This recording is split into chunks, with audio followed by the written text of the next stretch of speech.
avant d'aller au standard et revenir après pour prendre la deuxième direction qui est ce sentiment anti-français. Bon, pas sentiment anti-français, parce que si on dit sentiment anti-français, on est en train de vouloir amenuiser ou tout au moins amoindrir ce qui est convenu d'appeler aujourd'hui les réveils des peuples africains qui veulent prendre en main l'initiative politique brisée lors des indépendances africaines parce que on chuté au pouvoir des hommes justement fabriqués par Foucault et le général de Gaulle. Alors, Dacier de Vidunte, avec vous, oui. Comment gérer ces oppositions et ces contradictions internes qui sont utilisées par l'étranger, le colon, certainement la France? Comment les gérer pour le cas du Burkina Faso?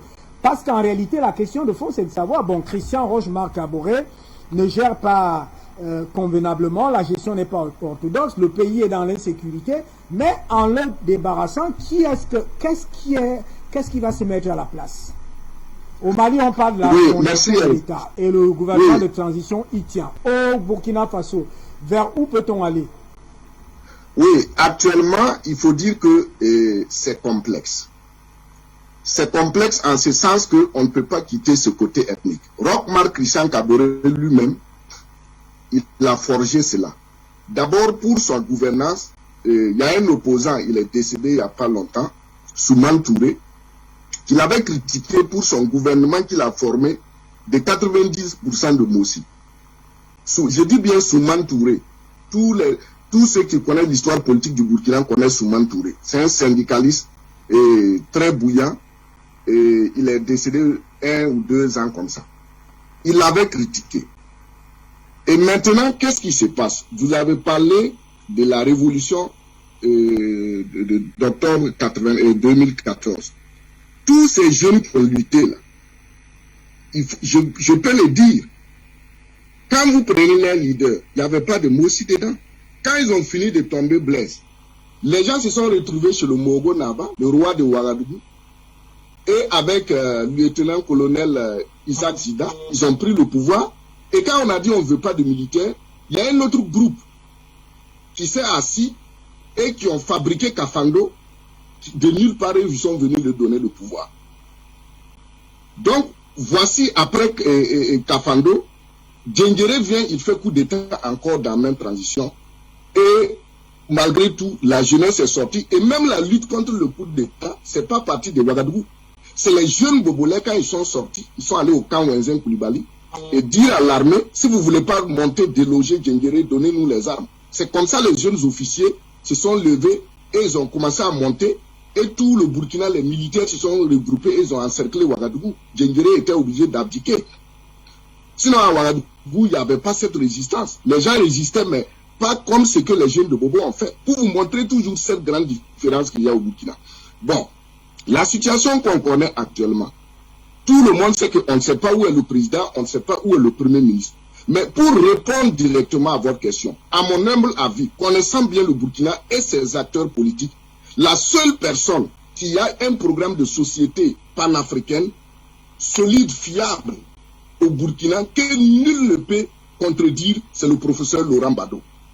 C'est quelqu'un que aujourd'hui les jeunes sont en train d'oublier, parce que les jeunes de 2014, quand ils ont fini la révolution, au lieu de se référer à un monsieur comme Valère Sommet, qui est le concepteur du DOP, discours d'orientation politique de Thomas Sankara, c'est lui le principal idéologue, pour prendre des idées afin d'avancer. Mais comme les gens n'ont pas été formés, ils ne connaissent pas l'histoire politique de leur pays, ils ne connaissent pas les acteurs, et l'ethnicisme est là, les gens se sont rabattus sur des gens qui sont venus nulle part, et voilà où ils ont conduit le pays. Actuellement, si le Burkina Faso, je dis bien si le Burkina se lève aujourd'hui, et unanimement ils disent qu'ils prennent Laurent Gbagbo, ils lui donnent le temps qu'il faut. Mets ton programme de société en place, organise-nous le pays. Je vous dis, même la France, étant donné qu'il est civil, vous allez voir comment la France va réagir.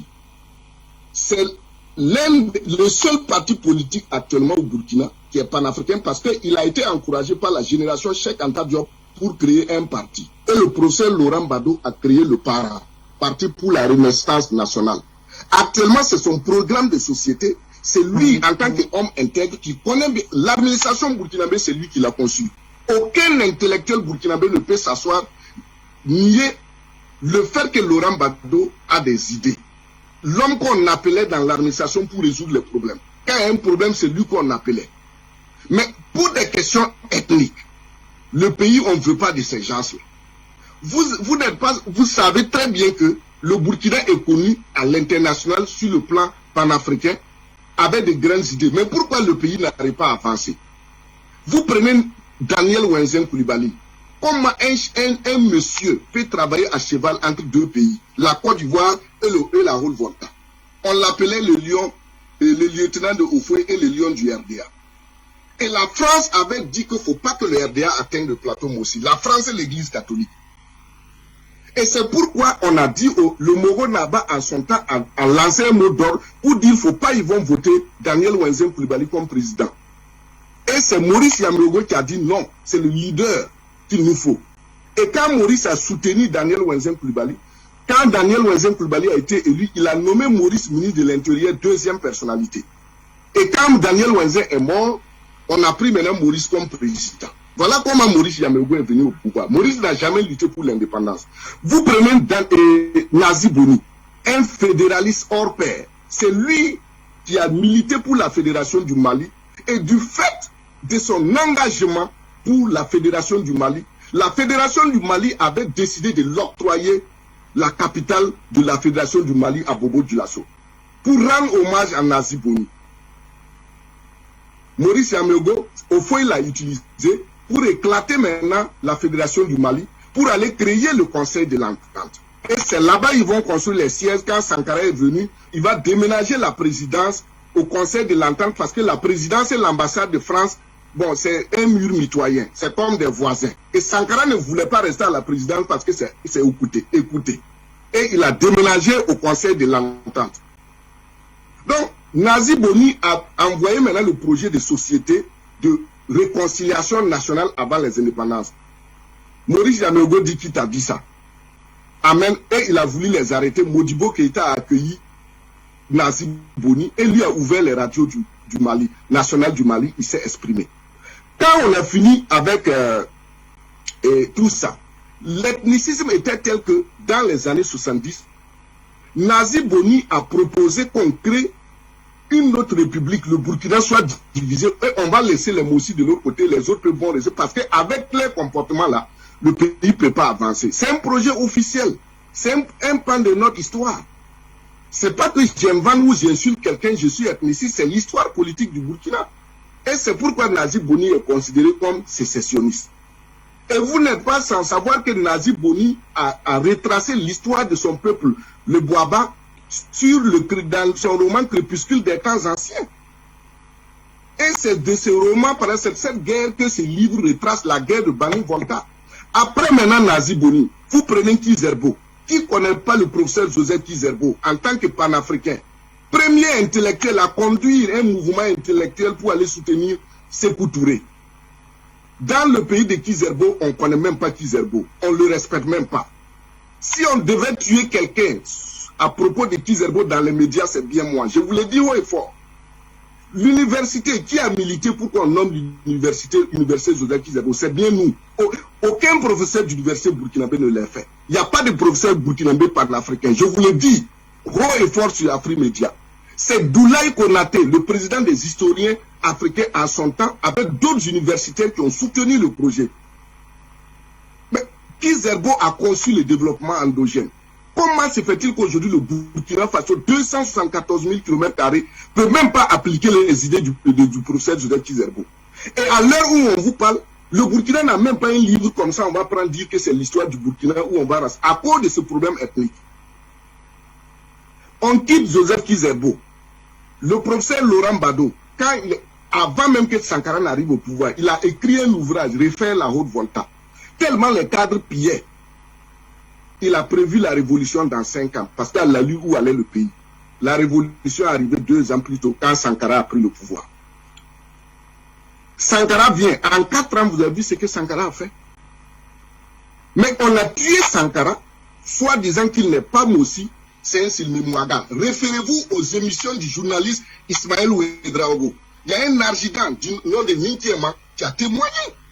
C'est pas moi qui l'ai dit. Ismaël Ouedraogo, Burkina Info. Rentrez sur YouTube, vous mettez Burkina Info, vous allez trouver l'émission avec un certain adjudant Nintiema. Quand Blaise est venu, qu'est-ce que le Burkina a eu? Qu'est-ce que le Burkina a eu? Donc, nous avons un problème aujourd'hui très complexe et qu'il va falloir qu'on s'asseye pour regarder notre histoire en face. Quand vous prenez actuellement, le peuple est dessus du fait de l'ethnicisme. Tu vas sortir lutter les gens, après on va dire qui va prendre le pouvoir, ils vont prendre encore les données, ou bien on va dire il faut aller voir le Mogo Naba. Vous prenez la modification de l'article 37, et le frère Fanga a parlé de ça, mais c'est Rochmar Christian Kaboré même, c'est lui qui, quand il était président de l'Assemblée, c'est lui qui a envoyé le projet là, à l'Assemblée.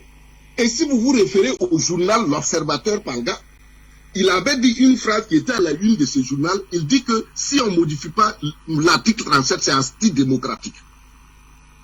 Maintenant, comme ils ne s'entendaient pas avec Blaise, ils se sont retirés. Ils viennent encore à la charge. Et comme il a dit publiquement qu'il a fait son meilleur culpa. Et tellement, je termine, je suis par là, tellement le monsieur, il est ancré dans l'ethnicisme. Quelqu'un qui a été 10 ans président de l'Assemblée, il finit son mandat. Il rassemble 300 chefs chez le Ladle Naba, un ministre du Mogo Naba, pour leur dire merci pour ce qu'ils ont fait pour lui. Donc, voilà comment on est actuellement, pour que le Burkina s'en sorte, ce n'est pas une question militaire.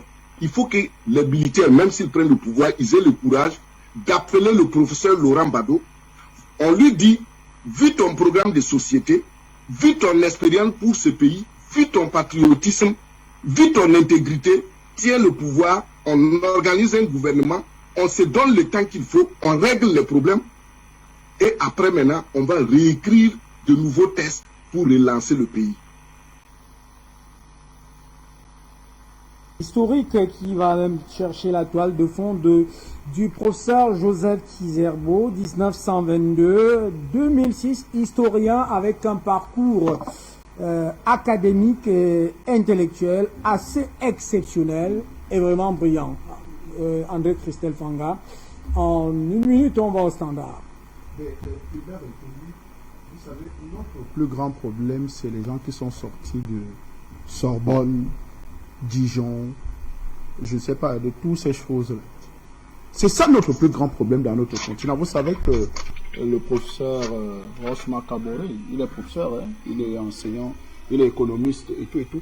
Et dans le programme des économistes, soi-disant des gens sortis du FMI, Banque mondiale, tous ceux qui ont été des économistes au niveau extérieur, enseignants ou bien des agrégés à un certain niveau et qui ont pactisé avec la France, le seul projet qu'ils ont pour chacun des États, peu importe de quel pays ils se trouvaient, c'est que quand ils retournent au pays, c'est d'être chef d'État. Suivez mon regard.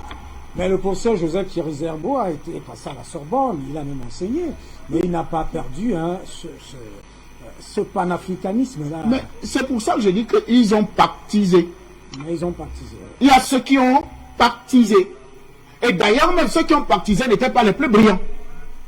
C'est ce qu'ils vont rappeler. Nous avons notre frère qui du Burkina est en train de vous expliquer clairement ce qui se passe. Le professeur, par exemple, Laurent Koudou Barbeau, pourquoi il n'a pas perdu de son nationalisme, de son patriotisme alors qu'il était en France?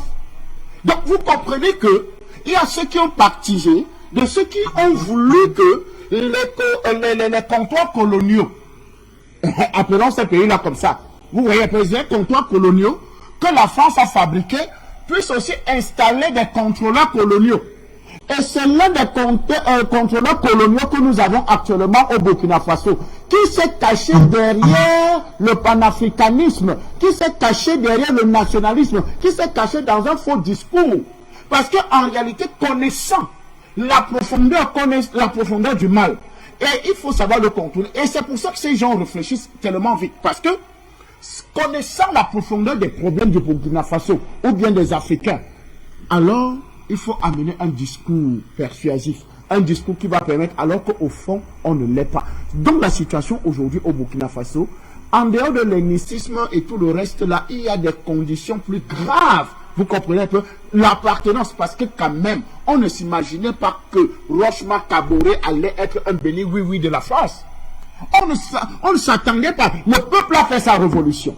Le peuple a demandé le départ de tous ces grands militaires, que ça soit d'abord Compaoré, que ça soit Djendéré, que ça soit tous ces gens-là. Le peuple a créé sa révolution et a obtenu sa révolution.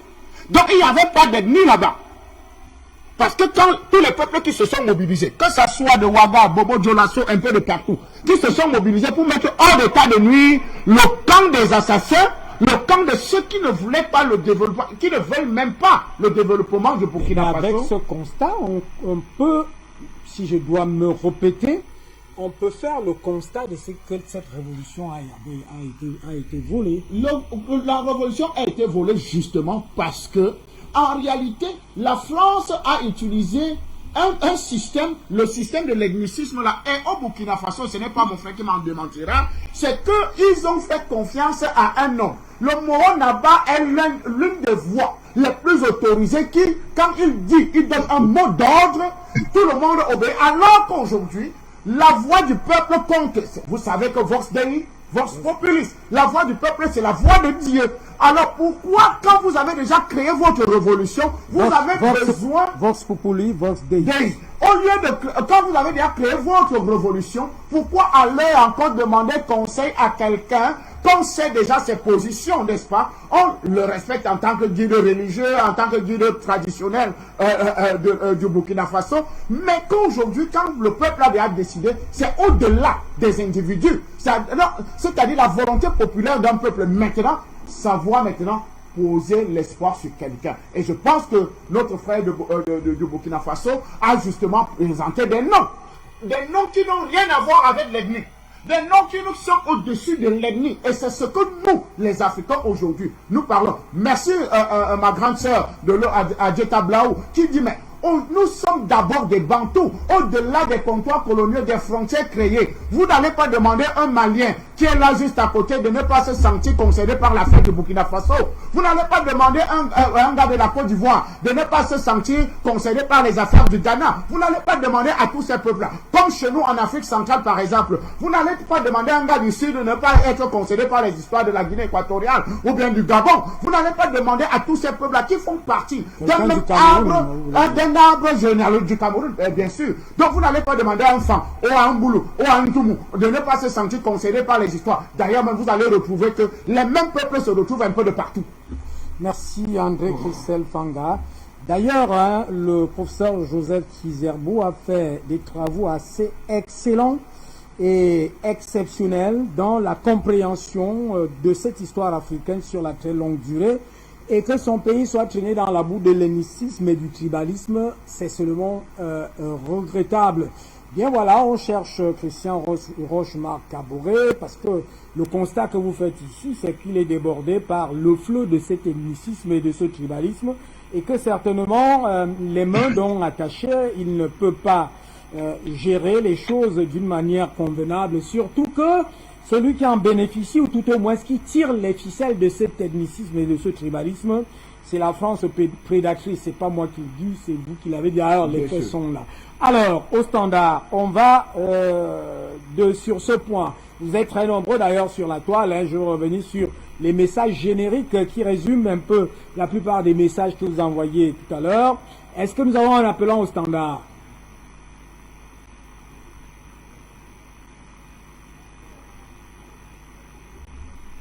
Est-ce que nous avons un appelant? Afrique Média, je suis Oui.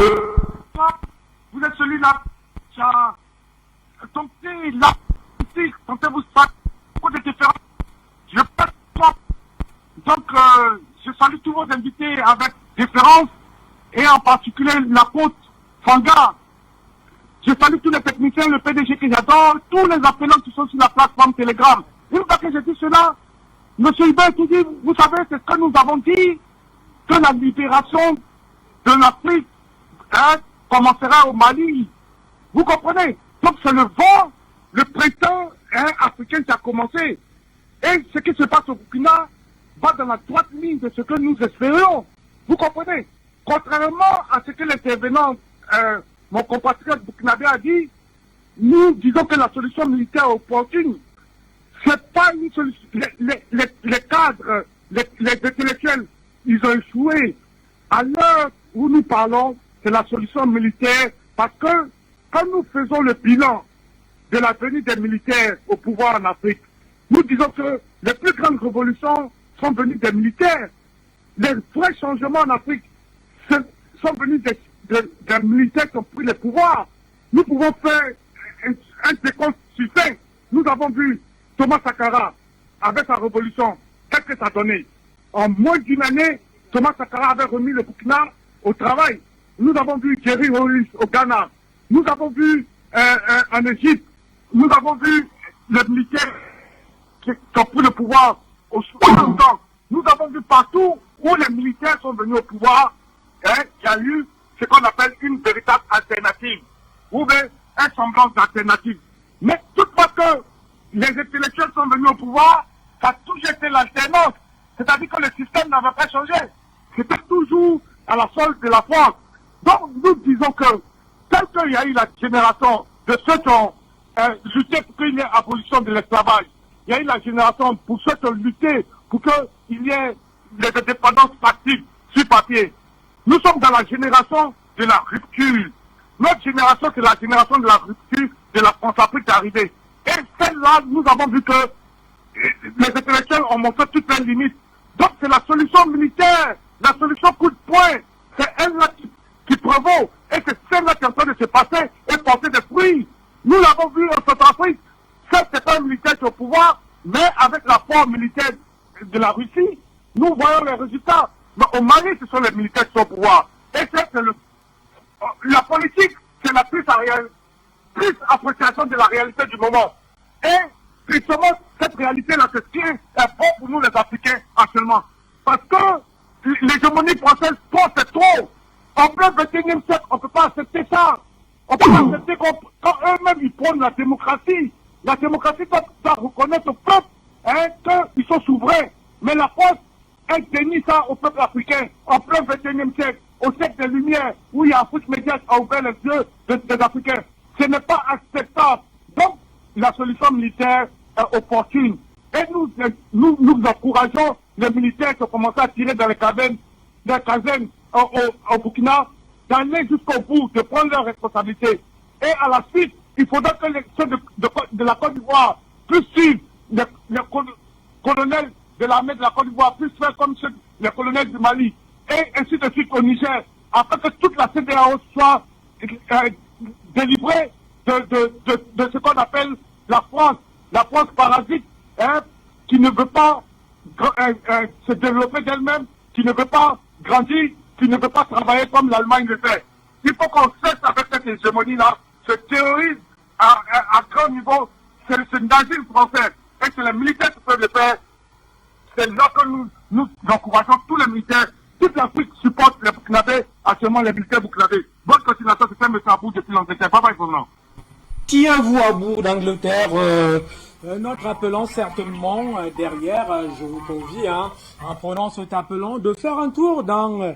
il y a plein de livres du professeur Joseph Kizerbo, mais l'un des livres, des ouvrages centrales, c'est l'histoire générale de l'Afrique méthodologie, en fait, la méthodologie et la préhistoire africaine. Un livre très très intéressant.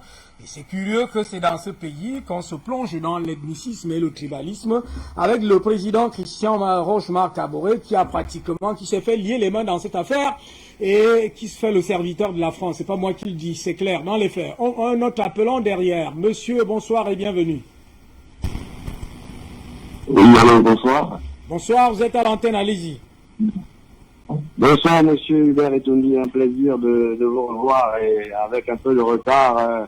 Le meilleur vœu à vous particulièrement et à tous vos invités, monsieur Fanga, la dame dont je n'ai pas retenu le prénom, et un monsieur, d'ailleurs, pour la raison pour laquelle moi j'interviens tout de suite. Voilà, ce monsieur parlait tout à l'heure c'est le confrère burkinabé qui a parlé des restes d'un roi Mossi qui ne serait pas rentré au Burkina et que tout ça posait des problèmes. Et par la suite, on a parlé de la question ethnique et tribale. Alors, moi, je pense que c'était plus loin qu'il fallait aller. C'est pas qu'une question tribale que les Français, ou du moins l'Occident, sur ces questions que l'Occident nous a eues. C'est plus loin. Nous sommes ici dans des questions spirituelles, donc des questions de l'esprit carrément. Là, on se retrouve en face de gens, pour ceux qui ont un peu lu, est-ce que vous saviez par exemple que les descendants de Geronimo, des chefs indiens aux États-Unis, ont réclamé à la famille Bush de restituer le crâne de leur grand-père? Nous savons en Afrique, par exemple, que nous avons le rituel des ancêtres avec le rituel des crânes, etc. Alors, l'Occident n'est pas rentré chez nous seulement comme ça, avec des armes, avec la méchanceté, avec tout ça. Ça va plus loin. Si ils ont utilisé la religion, d'où j'avais déjà fait votre appel une fois, je ne sais pas si vous vous souvenez de moi, je suis Léonce Bella Ponzukeke, écrivain gabonais. J'avais déjà fait appel à votre attention là-dessus en disant, Afrique Média fait une émission sur la spiritualité africaine qui n'a rien à voir avec le fait que nous devrions insister là-dessus. Pourquoi? Moi, je pose une question qui est toute bête. Alors, ma question, elle est celle-là.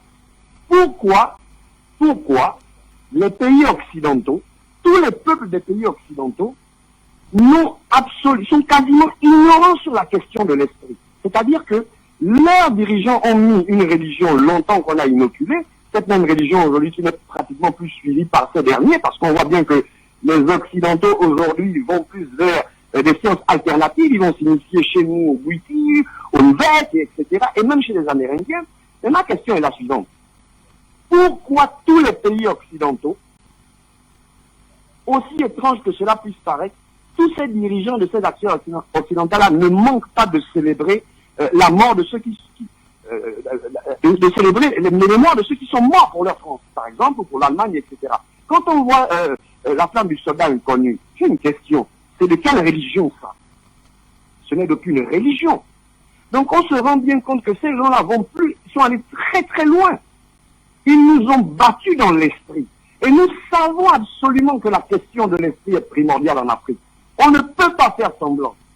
On ne peut pas passer outre cette question. C'est pour ça que j'ai dit dans un de mes ouvrages que fatalement cet Occident avait lui-même écrit les lignes de son effondrement. L'histoire, la vraie, retiendra que dans tout ce qu'il a pillé et dans tous les actes qu'il a commis en Afrique, mère de toute notre humanité, sa plus grande erreur fut d'avoir balayé par crétinisme, avec barbarie, vanité et arrogance, cette notion africaine de l'esprit, son inaltérabilité, sa puissance, son caractère sacré, indissociable à la création dans son infinie mesure.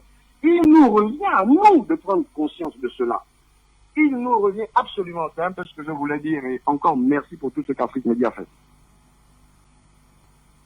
Notre livre de Joseph Kizerbo, je rappelle qu'il est mort en 2006, donc il a connu les problèmes, les grandes problématiques de la mondialisation. Attends l'Afrique, c'est une interrogation qui fait un portrait, justement, un portrait très saisissant de l'histoire de l'Afrique au regard de la mondialisation, de la manière la plus pertinente par laquelle on peut comprendre et saisir cette histoire. On reste au standard avec un appelant. Monsieur, bonsoir.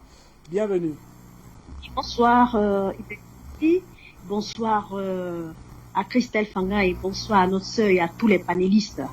Je disais encore sur cette chaîne-là que le président burkinabé Kaboré, il devait arrêter de ruser avec les populations. C'est pas, je disais comme ça que c'est pas le port du pagne traditionnel burkinabé, c'est-à-dire le faso d'Anfani, qui conférait le panafricanisme.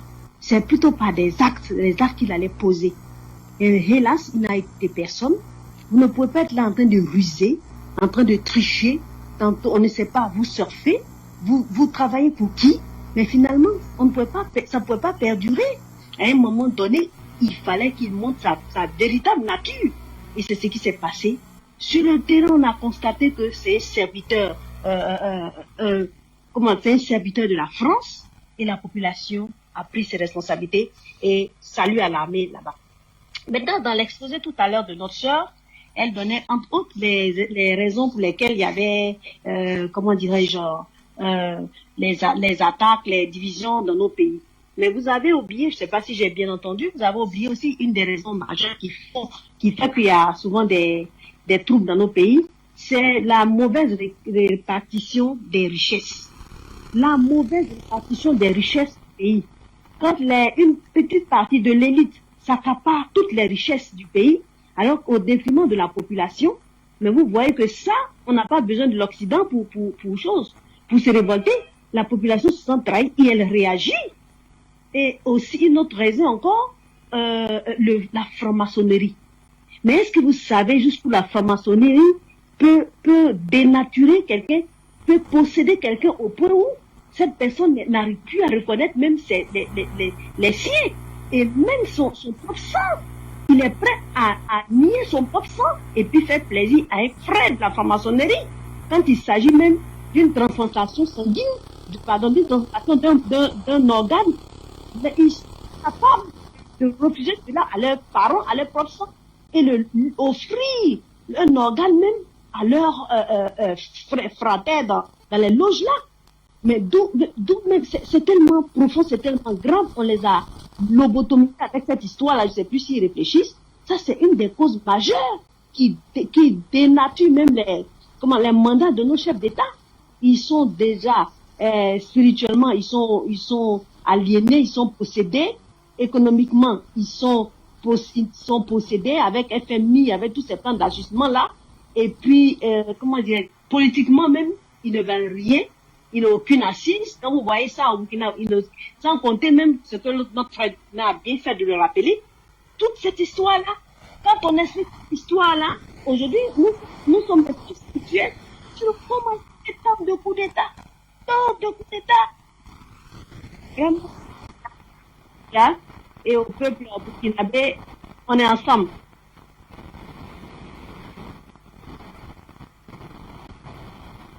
Deux derniers appelons pour repartir vers le débat maintenant avec la seconde partie de ce qui est convenu d'appeler. Pas certainement, ça a appelé depuis l'Occident et surtout en France, sentiment anti-français, mais il s'agit d'une initiative de la reprise en main de l'histoire africaine. On va au standard encore. Un appelant nous rejoint. Bonsoir et bienvenue. Bonsoir, mon cher ami Hubert. Bonsoir. Amandré depuis les États-Unis. Je voudrais vous remercier et remercier vos invités. Alors, moi, j'aimerais faire une analyse par rapport à la situation actuelle du Burkina. Il est vrai, on n'a pas encore de confirmation c'est-à-dire d'un coup d'État ou d'une tentative de coup d'État ou d'une démission, etc.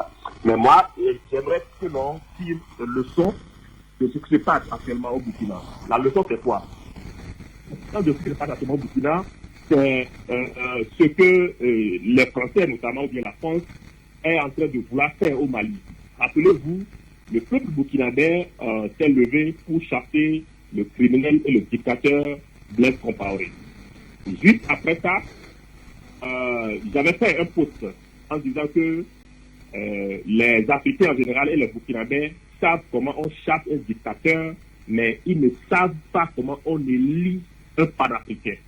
Puisque juste après l'éviction de Blaise Compaoré, la France notamment a fait la pression, exactement comme ce qu'elle a envie de vouloir faire au Mali. Elle a fait la pression sur le Burkinabé d'organiser une élection très rapidement.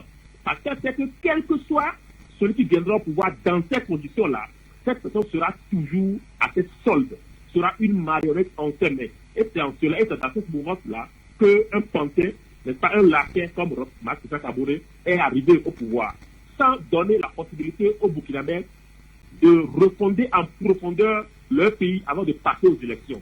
Vous voyez? Donc c'est la même chose que la France veut implémenter au Mali. Mais heureusement, cette fois-ci, n'est-ce pas, aussi bien les Maliens que le président Assimi Goïta, n'est-ce pas, ne veulent pas tomber, n'est-ce pas, dans ce piège-là. Donc, si vous savez comment on chasse un dictateur et que vous ne savez pas comment on élit un panafricain, mais le cycle va recommencer toujours et toujours. C'est le cas au Burkina Faso. Parce que si les Burkinabés avaient pris le temps, n'est-ce pas, de penser pourquoi que Blaise Compaoré en est arrivé là, ils ne peuvent pas élire un chrétien comme ça qui est actuellement au pouvoir au Burkina. Donc moi, c'est l'enseignement que j'aimerais qu'on tire de ce qui se passe actuellement au Burkina, au Mali et dans tous les pays africains. Si le peuple arrive finalement à chasser le dictateur, il ne faut pas qu'on prête le peuple là d'aller aux élections parce que ce ne sont pas les élections qui font une démocratie. La démocratie, c'est quand le peuple est au pouvoir. Et au Mali, le peuple doit être au pouvoir parce qu'au Burkina actuellement, le peuple n'est pas au pouvoir. Et j'encourage le peuple burkinabé, notamment les militaires, à prendre leurs responsabilités. Si Roch Marc Christian Kaboré doit passer, il faut qu'il passe, mais il ne faut pas que l'on prête le peuple burkinabé à organiser des élections dans les conditions bâclées pour qu'on soit, n'est pas contenu dans un éternel recommencement. Donc, c'est ce que je voulais dire aujourd'hui, mon cher ami Hubert Tungi, à mon avis, depuis les États-Unis. Ce dernier appelant qui est certainement derrière vous, un appelant qui nous rejoint. Monsieur, bonsoir, bienvenue.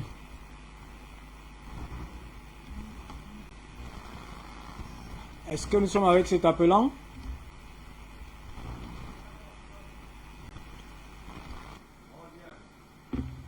Bien voilà, on va repartir au standard tout à l'heure si peut-être on aura encore 5 minutes pour les appelants. Luc Michel, vous êtes à Bruxelles. Alors, cela est considéré comme le sentiment anti-français qui est en train de grossir les manifestations sur la place africaine et sur la place du monde. Alors, essayons de réfléchir un peu. Est-ce que c'est le sentiment anti-français véritablement? Ou alors, cet effet boomerang en réalité qui est une réponse par rapport à un état de domination, d'hégémonie et de prédation? C'est la France elle-même qui a créé le sentiment anti-français. Il y avait quelques années, le fameux livre d'Antoine Glaser, arrogant comme un Français en Afrique. Les Européens ont toujours exploité l'Afrique depuis 1885. Mais même les Belges, les Italiens, les Espagnols ou les Allemands n'ont pas eu cette arrogance, ce sentiment de supériorité, ce mépris racial pour les Africains que la France a développé. Lorsque j'ai écouté tout ce débat sur le Burkina Faso, nous sommes 60 ans après les soi-disant indépendances africaines. On constate qu'au Burkina Faso, comme partout ailleurs, ce sont des manipulations, des complots, des déstabilisations, des guerres médiatiques, des hommes politiques qu'on a imposés au pouvoir, des généraux qu'on a manipulés pour prendre le pouvoir. C'est tout cela que les Africains ne veulent plus. Aujourd'hui, le sentiment anti-français, il s'exprime contre la France, mais demain, il va s'exprimer contre les Américains, les Britanniques, les Allemands, les Espagnols ou les Belges. C'est le grand réveil de l'Afrique. Les Africains aujourd'hui, nous sommes à l'ère d'Internet, nous sommes à l'ère d'Afrique Média, nous sommes à l'ère des réseaux sociaux. On ne peut plus mentir aux Africains, on ne peut plus les manipuler. C'est cela la constatation. La France aujourd'hui, c'est une petite puissance coloniale en décadence. C'est le ventre mou de l'impérialisme occidental. C'est pour ça que la colère des Africains, elle s'exprime en premier contre les Français, mais elle s'exprimera demain pour toutes les puissances néocoloniales. Un stratège depuis les États-Unis, certainement pas très loin de la case de l'oncle Sam. On peut dire, est-ce qu'on peut convenir que la France est victime de sa superbe, de son orgueil, de son arrogance, mais comment expliquer qu'elle ne voit pas cela? Il y a un paradoxe dans cette affaire, dans ces mobilisations. Est-ce que elle lie les conséquences de son orgueil, de sa superbe, comme vient de dire Luc Michel, ou alors elle veut rester dans son industrie d'instrumentalisation? Oui, c'est une bonne façon de poser le problème parce qu'aujourd'hui, il y a une conjonction d'événements qui font que certaines évolutions deviennent inévitables. Les événements sont objectifs et les interprétations sont subjectives. Si la France s'entête à vouloir interpréter l'évolution naturelle des choses en termes de sentiments anti-français, c'est pour moi une distraction pour essayer de dévier le débat dans un tourbillon sans fin. La réalité objective est que la domination de l'Occident tire à sa fin. Et cela est incontournable. Et comme je l'ai dit, l'Occident n'est pas encore mort. Mais sa domination tire à la fin. Ici, ce qui moi m'intéresse en tant qu'Africain, c'est de lire l'événement et de savoir comment prescrire cette fin afin qu'émerge une Afrique que nous souhaitons voir s'épanouir. Donc, regardez objectivement, c'est-à-dire sur le plan économique, le monde occidental dominait pratiquement 60% de l'économie, il en domine beaucoup moins aujourd'hui. La Chine et la Russie sont en train de monter en puissance. Nous devons saisir le moment pour, par exemple, être très favorable pour pouvoir faire avancer nos propres intérêts. Je ne veux pas me laisser distraire par les jérémiades des Français, sentiments anti-français ou sentiments pro-français. C'est-à-dire, la vérité est que je m'en contrefiche d'une certaine façon. Je regarde les choses objectives et j'ai dit où sont les faiblesses de nos adversaires, où sont les forces de nos adversaires, où sont nos faiblesses, où sont nos forces. Et l'Occident est encore extrêmement dangereux parce que vous voyez la France jouer à travers le circuit des institutions que l'Occident a mis en place pour consolider sa domination. Et cela, on doit rester très attentif à cela. Et j'aime bien quand je vois les manifestations de force telles qu'on les voit dans les capitales africaines aujourd'hui pour montrer que il y a une opinion publique africaine qui est éveillée et il faut la garder éveillée. Et c'est très important. Mais l'une de nos faiblesses, c'est quoi?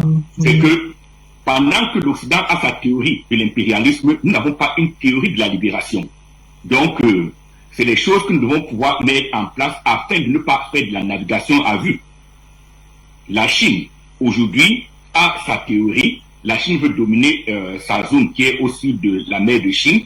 La Russie, elle a réussi à mettre la main sur l'Europe énergétique et donc elle va consolider cela. Et ces conditions ne seront pas éternelles. C'est à nous, Africains, de profiter du moment pour faire avancer réellement nos propres intérêts et poser les problèmes en grand. C'est-à-dire, on ne doit pas poser le problème en termes de est-ce qu'on aime les Français, est-ce qu'on n'aime pas les Français. Ça n'a aucune signification. Donc, pour moi, c'est en ce sens-là qu'on doit regarder les choses tirées de l'histoire présente, tous les éléments qui vont faire que nous soyons grands demain. Les peuples africains sont dans plus éveillés, comme je l'ai dit, ça ne va jamais rentrer dans la bouteille. Est-ce que la France le comprend? Si elle ne le comprend pas, ça c'est son problème. Est-ce qu'elle va l'interpréter en termes de sentiments anti-français? Ça c'est son problème. Si elle se trompe de diagnostic. Mais pour moi, c'est chasser la France de l'Afrique. Parce qu'elle n'est pas en Afrique pour toutes les histoires qu'elle raconte là, la démocratie. Elle est en Afrique pour, je n'ai pas envie de dire, voler les richesses africaines et se sortir elle-même d'un problème grave dans lequel elle est aujourd'hui. Vous savez que la France est endettée à plus de 100% de son PIB. Même chose pour les États-Unis. Dans le monde occidental est dans une situation qui est telle que ils vont chercher par tous les moyens à rentrer en Afrique pour s'accaparer de ce que nous avons. Et dans cette condition, M. Toundi, vous êtes un excellent journaliste, mais je ne veux pas m'appesantir sur un débat sur le sentiment anti-français. Le débat pour nous, c'est la libération de l'Afrique. Donc, voilà. Kima, vous touchez là un point très important, parce que lorsque je citais les livres de Joseph Kizerbo tout à l'heure, la méthodologie de la préhistoire africaine, il touche ce que vous venez d'appeler la théorie de la libération. D'ailleurs, son interrogation à quand l'Afrique, qui est un parcours, une structuration saisissante et captivante, on y parle d'une des évidences à ce niveau, c'est-à-dire l'Afrique à l'ère de la mondialisation. Comment doit-elle se positionner? Il touche tous ces points. Il est burkinabé. Alors, Dacier David Dunte, vous avez très bien suivi, que ce soit Luc Michel et que ce soit Dr Paul Bekima. Il y a un vide dans la structuration. Oui, il y a manifestation. D'ailleurs, aux États-Unis, pour peut-être donner à dire cela à Dr Bekima, il y a eu des fortes mobilisations à Paris. C'était une marée humaine. mais il y a une absence de structuration en termes de théorie de libération. Est-ce qu'aujourd'hui, ce vide ne peut pas être utilisé par le colon pour essayer justement de créer la zizanie dans ce mouvement de manifestation qui embrasse désormais l'Afrique et le monde? Dacier David Ounté. Oui, merci frère Etundi. Votre question vient à point nommé parce que je vais faire une transition avec le personnage de Kizerbo. Effectivement, le colon utilise ce vide parce qu'on ne connaît pas notre histoire. Et c'est ce qui s'est passé avec Kizerbo. Vous savez, quand Sankara a pris le pouvoir, l'aile de Blaise Compaoré et ceux-là qui avaient une autre vision ont décidé de tuer Kizerbo. Et dans la réunion qu'ils ont faite, il y a un militaire, quand ils sont sortis, il a dit non, lui ne peut pas tuer Kizerbo parce que Kizerbo enseignait au PMK, au Britannique militaire du Kadiogo. Et le militaire a dit, mais comment lui peut enseigner et aller tuer ces brillants professeurs d'histoire qui les a formés? Il n'a rien fait. Aller les tuer chez lui comme ça. Et c'est lui qui est sorti aller informer à la famille que Kizerbo doit quitter Ouagadougou, le Burkina, la même nuit, parce qu'ils vont venir le tuer. Et Kizerbo s'est déguisé en Peul. Et quand on dit en Peul, l'habillement au Burkina, on voit l'habillement typique des bergers Peul. Et il a pris une moto, il s'est rendu au Mali. Vous voyez encore la connexion de l'histoire du Burkina avec le Mali. Donc, et après, ils sont venus la nuit, effectivement, fouiller. Et on a saccagé la bibliothèque du professeur Joseph Kizerbo, riche de 11 000 ouvrages. Imaginez-vous une bibliothèque dans les années 1983-84, riche de 11 000 ouvrages, qui a été saccagée, les gens ont pillé les livres.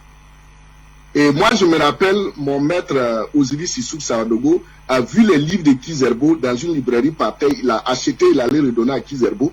Kizerbo l'a remercié et il lui a même donné encore de l'argent. Parce qu'il avait vu les tampons, les noms de Kizerbo. Et vous voyez comment on a exploité un vide. Et c'est comme ça que Kizerbo s'est exilé. Donc Sankara n'avait pas pu exploiter les idées de Kizerbo et il a envoyé Basile Guissou, le professeur Basile Guissou, qui a dirigé le CNRC, il est toujours vivant au Burkina, c'est lui qui donne ce témoignage, d'aller voir Sankara pour le convaincre de revenir. Basile dit que quand ils ont communiqué, ils ont fini par pleurer à larmes chaudes comme des enfants, tellement ça fait mal. Donc, voilà le premier point pour rentrer sur Kizerbo et avec cette question de structuration. L'Afrique ne manque pas de structuration.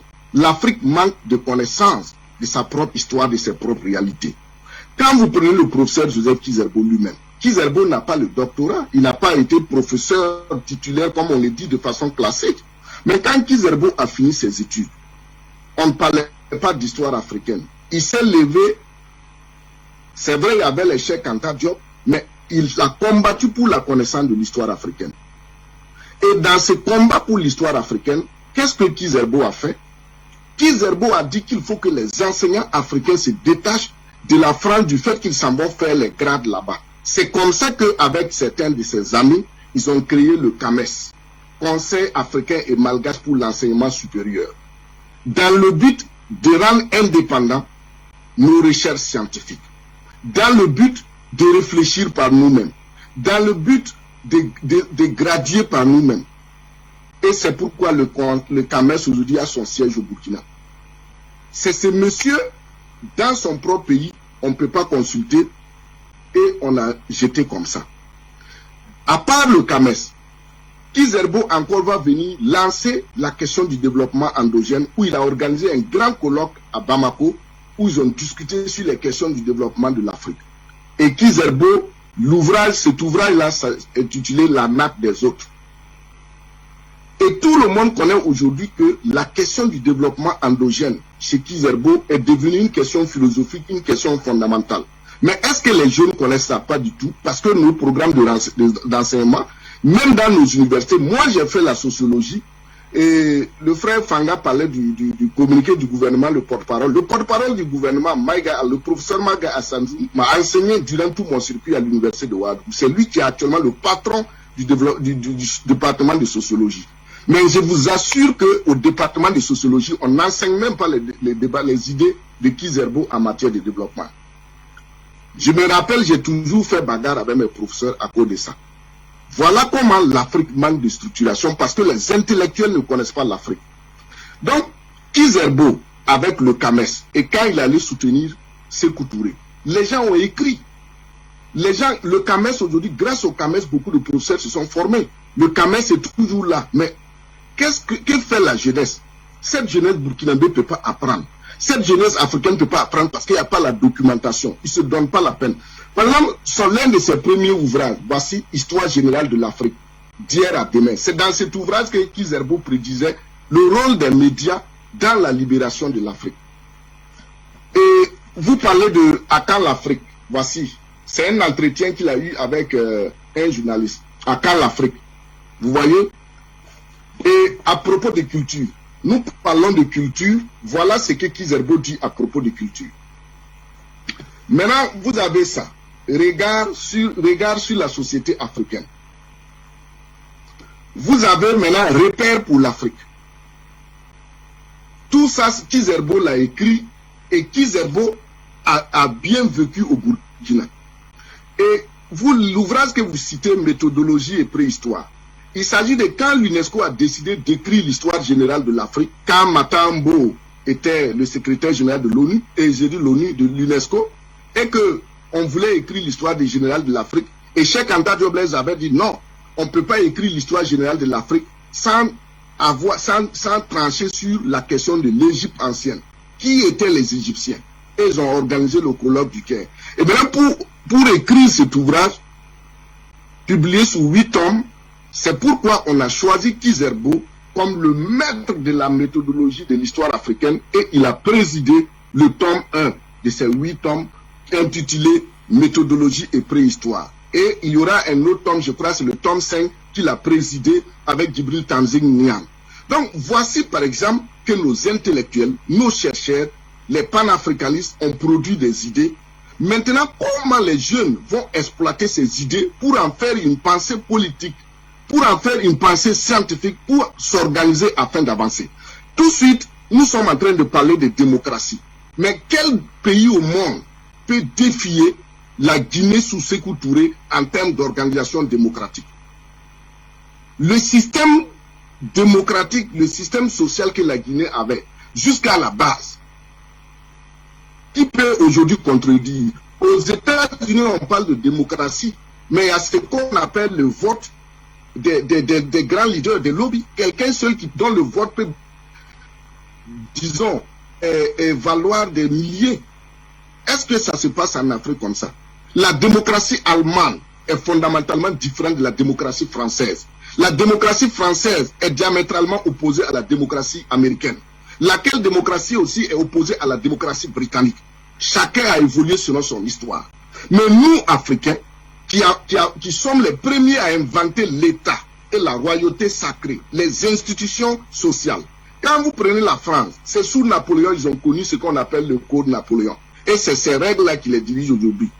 Mais dans les années 1800, regardez l'Afrique dans sa structuration, dans son organisation démocratique. Je crois que c'est Maurice Delafosse qui dit toujours qu'il ne faut pas parler de monarchie en Afrique, parce que l'anthropologie politique nous montre que en Afrique, on élit les rois. Et en Afrique, la question de succession du pouvoir, c'est quelque chose d'assez sacré. Tu peux avoir le pouvoir, mais tu n'as pas les instruments de sacralisation du pouvoir. Donc, aujourd'hui, ce que je veux dire, il faut dire que il faut que les Africains s'organisent en exploitant les idées endogènes de leurs propres chercheurs. Kwame Nkrumah a écrit La lutte des classes. Regardez aujourd'hui l'ampleur de cet ouvrage. Et Kwame Nkrumah a toujours interpellé les Africains sur l'importance de l'organisation. Il faut être organisé. Nous pouvons trouver les organisations, les systèmes d'organisation dans nos propres sociétés, parce que quand vous lisez Kizerbo a toujours dit que aucun royaume, aucun empire africain n'était mono-ethnique. C'était toujours des empires multi-ethniques. Par exemple, quand vous prenez un pays comme le Mali, comment le Mali peut connaître une crise ethnique si on a des initiés au pouvoir? Parce que tout au long de l'histoire du Mali, les peuples maliens ont toujours travaillé ensemble. Ils ont connu des empires, des royaumes, mais c'est toujours des peuples qui sont ensemble. Et aujourd'hui, qu'est-ce que nous exploitons? Nous préférons prendre des gens qui ont étudié les théories de Hegel, que c'est des gens qui ont fait quoi politique, mais ils ne connaissent pas l'histoire politique ni l'anthropologie africaine. Comment ces gens-là peuvent impulser à organiser l'État moderne africain sur la base de nos fondamentaux, de nos valeurs les plus fondamentales? Quand aujourd'hui un président va jurer sur la Constitution c'est un papier. Quel est un papier dans les valeurs africaines? Un président doit jurer sur la terre. Comme on le fait traditionnellement en Afrique. Si tu jures sur la terre de tes ancêtres, de ne pas piller, ne pas voler, toi-même tu sais que tu ne vas pas voler. Mais aujourd'hui, quels sont nos repères? Nos repères, c'est ce que les Occidentaux nous ont légué, qu'on ne comprend pas, on applique sur nos sociétés, ça ne marche pas. Vous prenez les assemblées. Est-ce que c'est les Européens, c'est par la démocratie, on connaît les assemblées? Dans nos villages, il y a des assemblées. Quand tu arrives dans chaque village africain, il y a toujours un gros arbre sous lequel les gens se retrouvent pour régler les problèmes du village.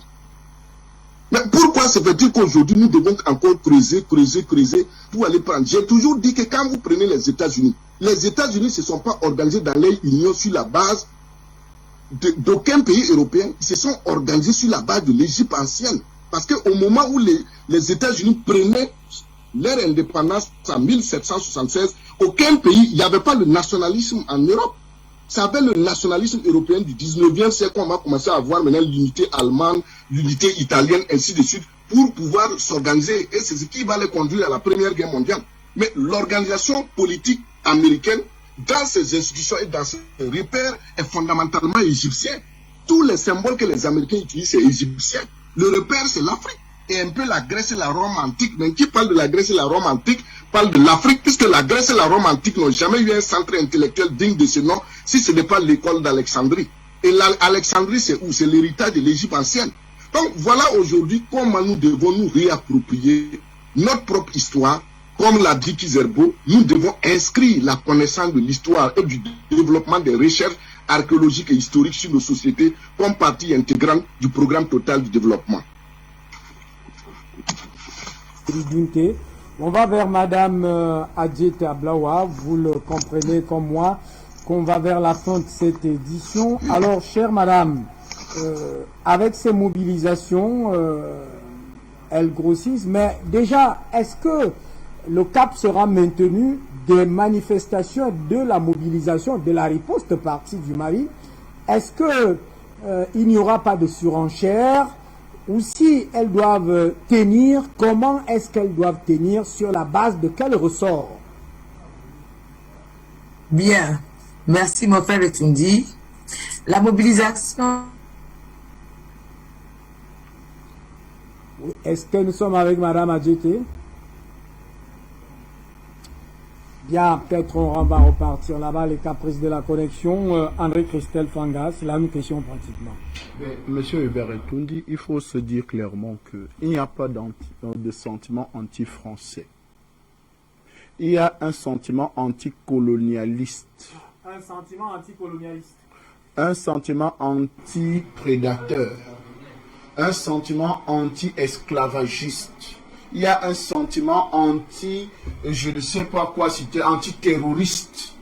Parce que ces pays-là sont des terroristes. Il faut le dire clairement. Nous avons un problème avec les politiques françaises, européennes, états-uniennes et tout le reste que vous pouvez citer. Nous avons des problèmes avec eux parce que leur politique qu'ils ont longtemps implémentée dans notre continent n'est pas favorable à notre émancipation, n'est pas favorable à notre développement, n'est pas favorable à tout ce qu'on peut faire pour que nous puissions nous en sortir et devenir un vrai peuple. C'est parce que justement dans leur code, dans leurs secrets, dans leurs réunions, dans leurs colloques, dans tout ce qu'ils ont fait, ils ont tout fait pour mettre le noir, ou bien le continent noir, ou l'Afrique surtout, mère patrie, mère conservatrice de toute la vraie humanité, sous embargo. En réalité, toute l'Afrique est sur embargo. Embargo spirituel, embargo naturel, embargo culturel, embargo économique, embargo naturel. Donc, dans toutes sortes d'embargos, ils nous ont mis pour nous faire croire que non. Pour que l'Afrique puisse se développer, il faut passer par eux. Et il faut se développer selon le système européen. C'est pour ça qu'ils ont mis des systèmes en place, des codes, c'est-à-dire des principes comme ceux de la démocratie. La démocratie, non, importée selon l'Occident, n'a rien produit dans notre continent. La preuve en est. Regardez la mobilisation au Mali. Est-ce que ce n'est pas ça la vraie démocratie, c'est-à-dire la volonté du peuple? Nous avons vu 4 millions de personnes mobilisées pour soutenir un gouvernement de transition, ou bien le président Assimi Goïta et son premier ministre. Et vous dites que ce n'est pas de la démocratie. Et dans le même environnement, on pousse quelques pions pour venir dire que non, si vous n'organisez pas les élections, on vous sanctionne. Et ils organisent des sanctions. On les met hors d'état de nuit. C'est-à-dire, on interdit au Mali de ne plus échanger avec ses frères du Burkina Faso, du Niger, de la Côte d'Ivoire, du Ghana et tout le reste. Mais quel crime le Mali a commis? Alors qu'elle a mis en application simplement ce que vous appelez le principe de la démocratie. Donc aujourd'hui, quand nous parlons du sentiment, on ne parle pas du sentiment anti-français, non. On parle d'un sentiment anticolonialistes, des colonialistes, des gens qui veulent toujours nous maintenir en captivité. Donc nous devons nous libérer. Et c'est pour ça que, chers Africains, nous devons nous rapproprier notre histoire. Nous devons nous rapproprier notre histoire, que ce soit notre histoire spirituelle, notre histoire culturelle, notre histoire politique, notre histoire, je ne sais pas, anthropologique et tout le reste. Parce que dans tous ces travaux ont déjà été faits. Quand vous regardez, parce qu'il n'y a rien de nouveau sur le soleil, le disait le sage Salomon, il n'y a rien de nouveau sur le soleil. Vous savez quand même que le sage Salomon a rencontré la reine de Saba. La reine de Saba vient de l'Éthiopie. Vous savez qu'il y a eu des rencontres extrêmement importantes entre le monde, là je paraphrase les Saintes Écritures, pour comprendre que l'Afrique n'est pas seulement ce que l'Occident nous a appris ou bien nous a dit. Même Dieu, dans la création du monde, avait mis l'Afrique dans une position assez exemplaire, dans une bonne posture. Parce que si le monde, c'est-à-dire les Juifs, de l'autre côté en Israël, voulaient enfiler en complicité avec la Rome antique, c'est-à-dire où on dit maintenant que se trouvent les saints, n'est-ce pas, où se trouvent tous les saints maintenant, on fait la complicité avec les Juifs pour éliminer le sauveur du monde, c'est-à-dire Jésus-Christ. Il a trouvé refuge où? En Afrique.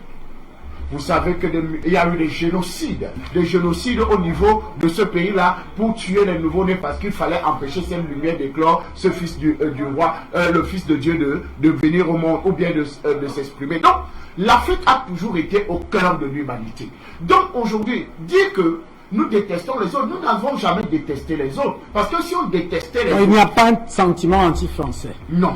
Même Dr Paul Bekima l'a dit, et Dacier David Bunte l'a dit. Bien sûr. Il y a donc ce que vous appelez le rejet de ces conditions assujettissantes, c'est-à-dire domination, prédation, colonialisme et autres. C'est ça? Mais bien sûr, Hubert et tout, vous accepterez être esclave. Mais je crois que c'est Thomas Roosevelt qui avait dit que même si c'est juste dans une pièce de théâtre, vous acceptez d'apporter les chaînes de l'esclavage, vous finirez par être esclave. Et c'est justement ce que nous refusons, nous les Africains, d'être des esclaves, d'être des laquais, d'être des sous-fifres, des gens qui n'ont rien. Parce qu'en réalité, la France aujourd'hui n'a absolument rien. Elle ne vit que d'eau, c'est un État censure. Un État censure doit justement se comporter comme un État censure, c'est-à-dire tu vis sur le dos, sur le sang des autres, alors tu te comportes bien, dis bon, ok, partageons. Et je pense qu'aujourd'hui la France a besoin de se décoloniser elle-même, parce que je crois que c'est le président Yango qui le disait sur votre plateau ici vendredi. La France a besoin de se décoloniser elle-même, parce que la France a encore ce syndrome ou bien cet ancien logiciel de colonisation dans sa pensée, dans sa tête. Aujourd'hui, il faut que la France se décolonise et sache que si elle ne veut pas perdre l'Afrique pour toujours, il faut qu'elle change son logiciel en venant négocier avec les Africains.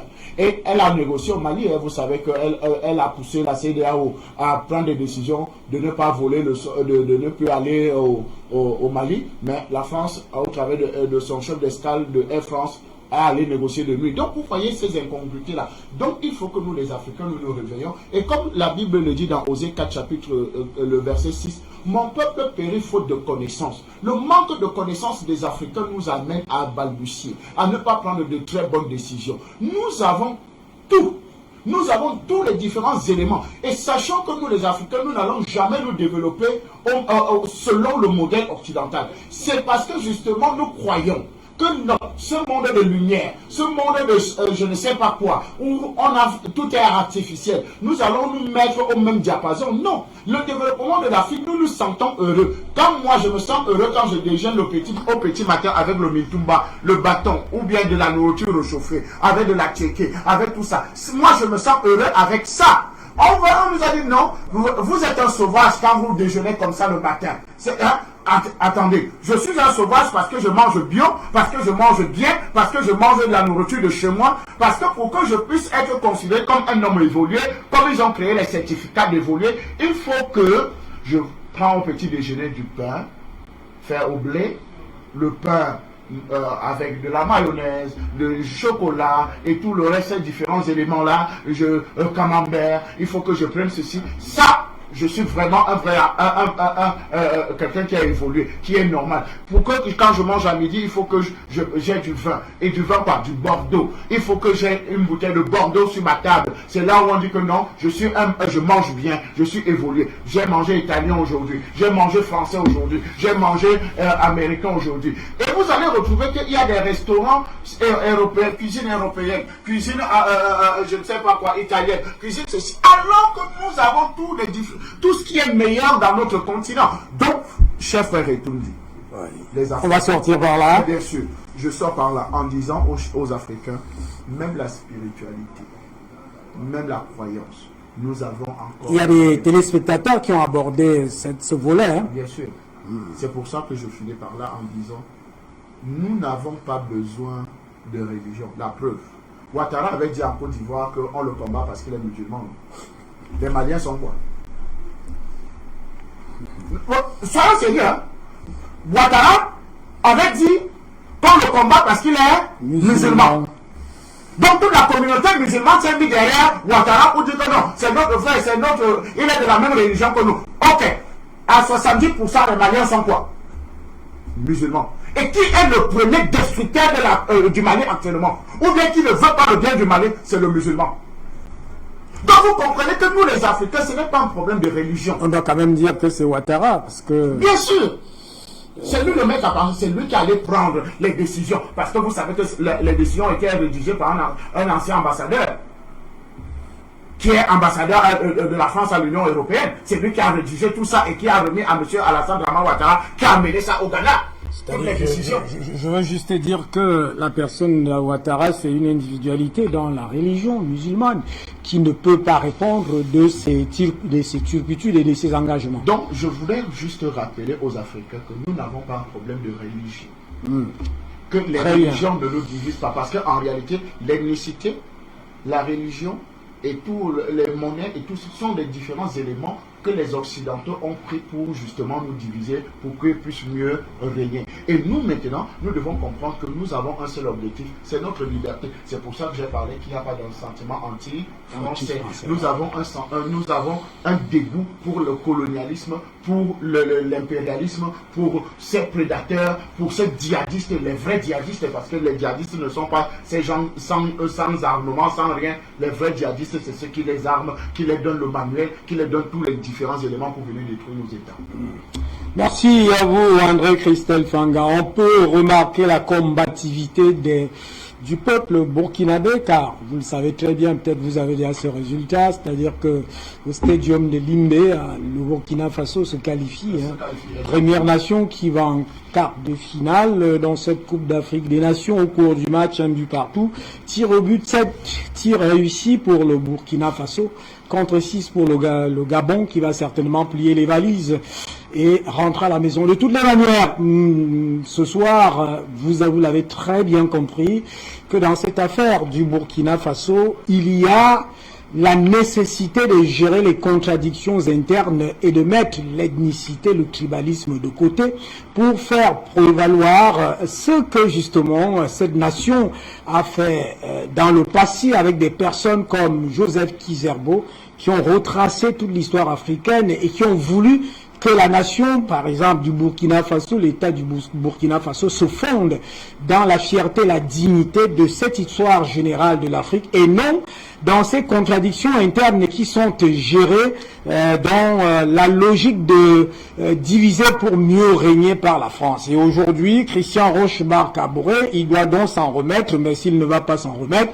il y a un peuple justement qui est déjà aux aguets. Il y a au niveau de l'armée, cette armée qui est divisée en deux camps et qui veut en découdre de toutes les manières. S'il est dans son palais, s'il se cache quelque part, il a certainement beaucoup de choses sur lesquelles il doit revoir son carnet, tout à fait, sa mission très rapidement. S'il veut rester au pouvoir, et pour la seconde partie, il n'y a pas de sentiment anti-français. Il y a juste une reprise en main de l'initiative historique africaine qui voudrait la souveraineté, l'indépendance, l'autonomisation, la dignité des Africains face à un système permanent de néocolonialisme, de colonialisme, d'impérialisme et surtout de cette France toujours décidément superbe, orgueilleuse, insolente, arrogante, qui en même temps fait la prédation pire et justement veut donner des leçons. Madame, salut monsieur. C'était le débat panafricain dans sa seconde partie de ce jour. Merci à vous Dacier de Bidunte, merci à vous Madame Adjeta Blawa, merci à vous Luc Michel, Docteur Paul Dekima, bien de choses à vous, je rappelle que vous êtes stratège et